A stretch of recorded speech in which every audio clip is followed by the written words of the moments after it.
కేంద్ర మంత్రి పీయూష్ గోయల్తో భేటీ అనంతరం రాష్ట్ర బీజేపీ నేతలు మీడియాతో మాట్లాడుతున్నారు. ఇప్పుడు ఆ లైవ్ చూద్దాం. కూడా ఇవాళ మేము పీయూష్ గోయల్ గారికి ఇచ్చినటువంటి ఉత్తరంలో పొందుపరిచినటువంటి విషయం మీరు చూశారు. కానీ దురదృష్టం రెవెన్యూ లోటు విషయంలో కానీ, డివల్యూషన్ ఫండ్స్ విషయంలో కానీ, ఇన్ఫ్రాస్ట్రక్చర్ విషయంలో కానీ, వెల్ఫేర్ విషయంలో కానీ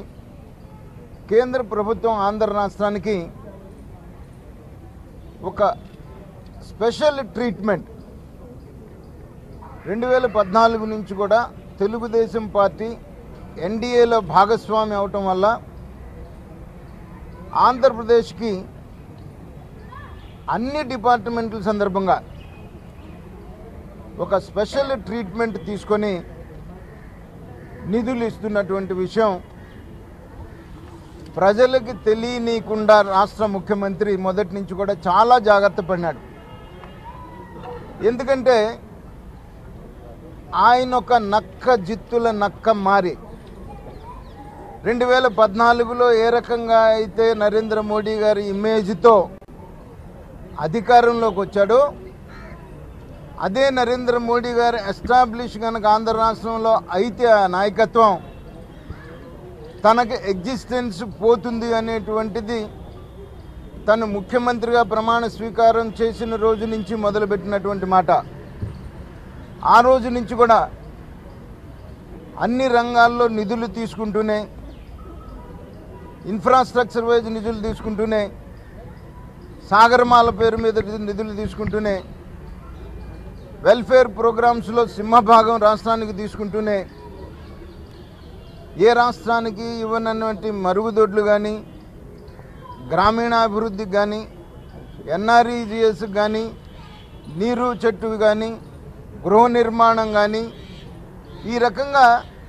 ఏ రాష్ట్రానికి ఇవ్వనటువంటి నిధులు సంక్షేమ కార్యక్రమాలు తీసుకుంటూనే కేంద్ర ప్రభుత్వం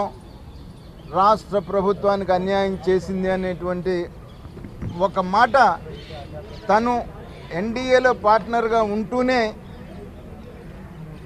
తన గుమస్తాలైనటువంటి సోకాల్డ్ సెల్ఫ్ డిక్లేర్డ్ మేధావుల సంఘం శ్రీనివాస్ కానీ, లేకపోతే సినిమా యాక్టర్ శివాజీతో కానీ ఆయన ప్రజల్లోకి ఏమీ చేయలేదనేటువంటి ఒక భావన తీసుకెళ్తున్నటువంటి మాట. అలాగే రైల్వే జోన్ 10 సంవత్సరాల్లో చేయాల్సినటువంటి సమయం ఉన్నప్పటికీ కూడా 10 సంవత్సరాలు హైదరాబాద్లో కామన్ క్యాపిటల్గా ఉండటానికి అవకాశం చట్టం ఇచ్చినప్పటికీ కూడా 10 సంవత్సరాలకు ఉండటానికి సిద్ధపడి తాను సెక్రటేరియట్ని కొన్ని వందల కోట్ల రూపాయలతోటి వాస్తు పేరుతోటి బాగు చేయించుకొని ఖర్చు పెట్టుకొని అక్కడ ఒక దుర్బుద్ధితో తెలంగాణ ముఖ్యమంత్రితో తగువ పెట్టుకొని వాళ్ళ ఎన్నికల్లో వాళ్ళ అభ్యర్థుల్ని ఓడించాలి అనేటువంటి ఒక దురుద్దేశంతో